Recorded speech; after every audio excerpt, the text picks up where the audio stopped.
up today, the UN Security Council convenes an emergency meeting to discuss North Korea's ballistic missile launch.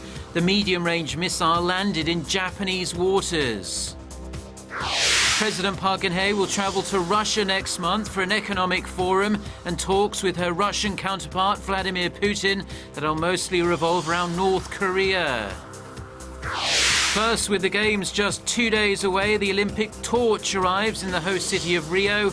Korea's athletes make their final preparations. Stay tuned for these stories and more.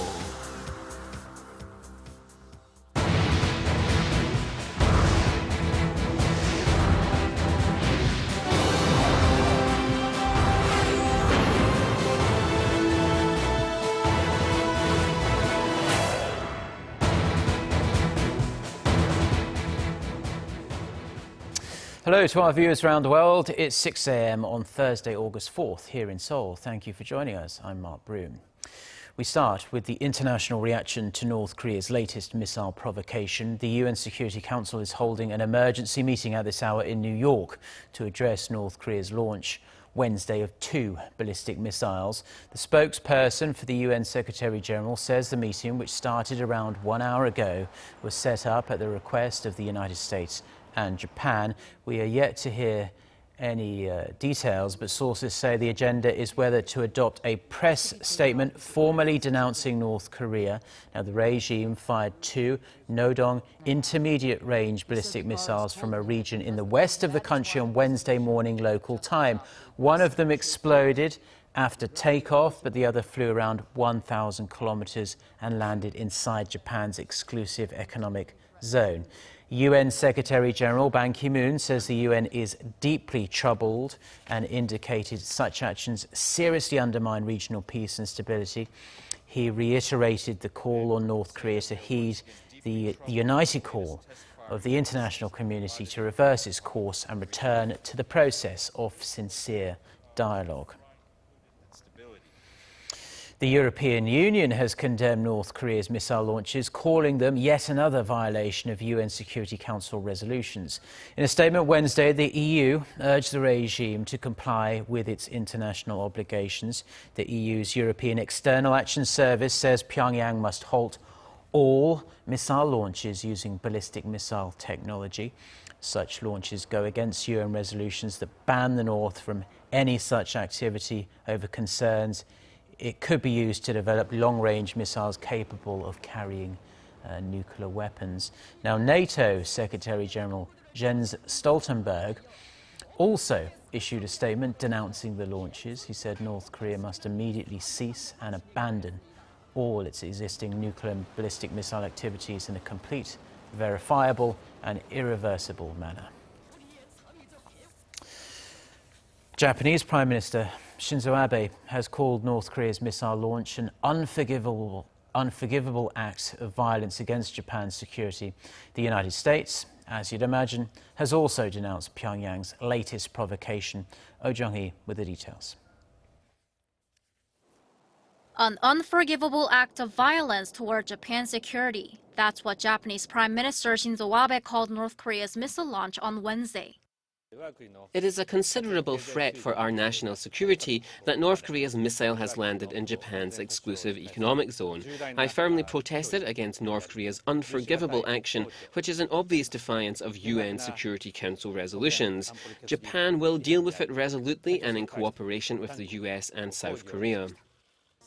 The U.S. strongly condemned the North's missile launch as well, calling on the regime to refrain from actions that could further escalate tensions in the region.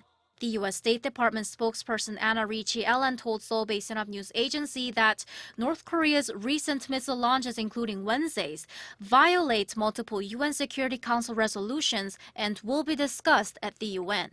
She also emphasized that the U.S. remains, quote, ironclad to defend its allies, including South Korea and Japan, from the North's further provocations. Condemnations from Tokyo and Washington are even stronger, as the missiles fired on Wednesday can fly to a maximum distance of some 1,300 kilometers and can carry a nuclear warhead. This is the first time a North Korean missile lands in Japanese waters in the EC. In 1998, Pyongyang fired a Taepodong-1 missile that flew over Japanese territory and fell in its EEZ in the Pacific Ocean. North Korea aimed to show that it's capable of attacking U.S. strategic assets, including its military base in Japan. Also, the regime wanted to further intensify conflicts and divide concerned countries, with South Korea, the U.S. and Japan on one side, and North Korea, China and Russia on the other, regarding issues like the THAAD deployment. The regime's latest missile launches are expected to further ignite discussions on the deployment of the U.S. missile defense system on the Korean peninsula. 오정희, Arirang News. And we'll have updates of the UN Security Council meeting that's going on right now in New York throughout the day here on Arirang News. Now, in the rest of the day's news, President Park Geun-hye will visit the far eastern Russian city of Vladivostok next month. During her stay there, President Park is set for talks with her Russian counterpart Vladimir Putin on North Korea and other regional issues. Kim Mo-kyun has a rundown of her schedule. President Park Geun-hye will travel to Russia's far eastern city of Vladivostok early September to attend the Eastern Economic Forum, where she will deliver a keynote speech at its plenary session. Seoul's presidential office of Cheongwade said Wednesday that the South Korean leader will also use the visit to sit down with her Russian counterpart to discuss various issues, including North Korea's nuclear development. Seoul and Moscow are both members of a long-stalled six-nation talks, which also involve the U.S., Japan, and China on ending Pyongyang's nuclear program. The negotiations has been on a halt since 2009, when the North walked away from discussions table. Although not confirmed by the South Korean government, there are speculations that a very possible agenda item at the South Korea-Russia summit is the Seoul's recent decision to deploy an advanced U.S. missile defense system on the Korean peninsula to counter North Korean nuclear and missile threats. Russia and China have been expressing strong opposition to the system, saying it could help the U.S. monitor their own missiles. The top office said the summit between Presidents Park and Putin in Vladivostok this September, the fourth of its kind, will serve as an opportunity for the two countries to further develop their strategic cooperative partnership. Kim Mo-kyun, Arirang News. Now, the South Korean government is pouring its efforts into promoting and improving the nation's virtual reality sector. The goal is to make VR content more accessible and devise ways to squeeze more profits out of the technology. Kim Ji-yeon has more. The Ministry of Science, ICT and Future Planning has announced 5 company-led consortia on Wednesday that will lead the creation of virtual reality content at state-run facilities nationwide. Together, the selected companies will receive a combined $7.2 million in state funding by the end of the year. One of the consortiums is led by Korea-based VR content provider District. It will produce the content featured at VR centers in the tourist areas of Gwanghwamun Plaza in Seoul and the southernmost island of Jeju. With their ideas, visitors will be able to take virtual tours of Seoul's ancient palaces and Jeju Island's most scenic views through VR simulators and augmented reality galleries captured by 360-degree cameras. Another consortia, led by leading telecommunications operator KT, will be in charge of allowing users to take virtual tours of sites with some of their favorite K-pop stars. And in the gaming and entertainment sector, local startups including 3D Factory and UT Plus Interactive will be developing three-dimensional first-person shooting and racing games at their flagship stores around the country. The ministry is eventually hoping to find a sustainable profit model for the long-term development of VR content in Korea. For starters, it's benchmarking the 14,000 square meter VR theme park and zombie survival experience Zero Latency in Australia and the VR maze The Void in the U.S. state of Utah. Kim Ji-yeon, Arirang News. Now, the state of the world climate isn't really that great, according to latest data. 2015 was, in fact, the hottest year on record, both on land and at sea. On top of that, symbolic milestones have also been reached on average temperatures and carbon dioxide concentrations. Kim Hae-sung has the details. 2015 was the hottest year since climate records began. According to the State of the Climate report by the National Oceanic and Atmospheric Administration released on Wednesday, last year was the first time that Earth's surface temperature exceeded those from the early and mid-19th century by more than 1 degree Celsius. The report said the higher temperature was due to a combination of long-term climate change and a strong El Niño weather pattern. While 2015 saw the strongest El Niño in more than 50 years, the phenomenon was a short-term trigger to a long-term global warming caused by human activity. Concentration of greenhouse gases such as carbon dioxide levels at Mauna Loa Observatory in Hawaii exceeded 400 parts per million for the first time. Sea levels also rose about 70 millimeters higher than the 1993 average when detailed measurements first began. And the rapid changes in the climate led to extreme weather events in 2015. There were 101 recorded tropical cyclones last year, 20 more than the annual average from 1981 to 2010. In June last year, a severe heat wave claimed over 1,300 lives in Pakistan, and 12 countries, including Russia and China, saw unusually high annual average temperatures. But what is more troubling about the report is that El Niño is likely to have an even greater impact on global surface temperatures this year. Already, according to NASA, the Earth's surface temperatures and Arctic sea ice extent have broken numerous records through the first half of 2016.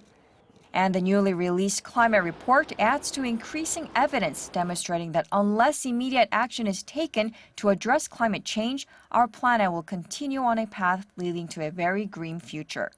Kim Hae-sung, Arirang News. Now, with the opening ceremony just under 48 hours away, the Olympic torch has arrived in Rio de Janeiro on a yacht steered by an elite crew of 7 Olympic medalists. The torch sailed in and headed to the Maracana Stadium. There, the torch will light up the Olympic cauldron Friday evening local time, marking the official opening of the 2016 Games. Now, a series of demonstrations had forced the torch relay to change route and delayed the procession by an hour on the eve of the Flames' arrival in the host city. Now, athletes and delegations from participating nations have been arriving in Rio. Some 50 members of Team Korea attended a welcome ceremony on Tuesday before entering the athletes' village. So the Rio Olympics are almost upon us, but with all the negative news coming out of Brazil and a 12-hour time difference, a lot of Koreans are finding it pretty hard to be that enthusiastic. But there are a group of fans who will not let such factors dampen their Olympic spirit. Our Kwon Jung-ho went to meet with some of them. Rio 2016 is just around the corner, but the mood here in Korea is rather subdued. The Olympic fever seems a little cooler than in years gone by. I normally enjoy sports, but I didn't even realize the Olympics were starting. I'm not going to bother watching it. The times are going to be too tough, and I'm not really drawn to it this year. The time difference is a key problem. Brazil is exactly 12 hours behind Korea, which means most of the events will be taking place in the very early hours of the morning. All the bad press that has been coming out of Rio, such as virus outbreaks and doping scandals, seem to have taken its toll as well. With all the problems Rio is having, I think people can't help but have negative thoughts about it. But not everyone has been put off. This is Lee Byung-ha. He'll soon be making the 28-hour trip to Rio to see his younger brother, Lee Dong-gun, compete in badminton. But with all that's happening in Brazil, Dong-gun tried to prevent his brother from going. But as an avid sports enthusiast, Byung-ha was not going to be deterred. I am a little worried. Over the last 10 years, I've travelled to 32 countries, but I had never had any shots. But this time, I did get a yellow fever vaccine last month, just to be on the safe side. Byung-ha says he knows there won't be as many dedicated Korean fans as him in Rio, but whether he's alone or with others, he says he plans to cheer on the Korean team as loud as possible. Just thinking about watching our athletes competing with my own eyes is getting me excited. In Korea, the Olympic Committee, local businesses and supporter clubs are all doing their part to stoke the public's interest through social media campaigns, special offers and events. If it was one of our family members competing at the Olympics, we would stay up all night to watch it. We have to think like that and support our athletes. And there are others out there like Byung-ha for whom the Olympic magic has not been lost. Of course I have to watch it. It's a global celebration, and what better joy is there? The Olympics only come around once every 4 years, so we have to watch it. And even if some people won't be watching the Games live, their support and goodwill for Korea's dedicated athletes remain as strong as ever. 파이팅 하십시오. 힘내라 대한민국. 한국 선수 파이팅입니다. 파이팅. 파이팅. 파이팅. 파이팅. 파이팅. 올림픽 권장호, Arirang News.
Well, that's all we have for now on this Thursday morning here in Seoul. I'm Mark Broom. Thank you as always for tuning in to our newscast. We'll be back throughout the day with more bulletins. Our next scheduled newscast coming up at 10 a.m. Korea time. So until then, goodbye.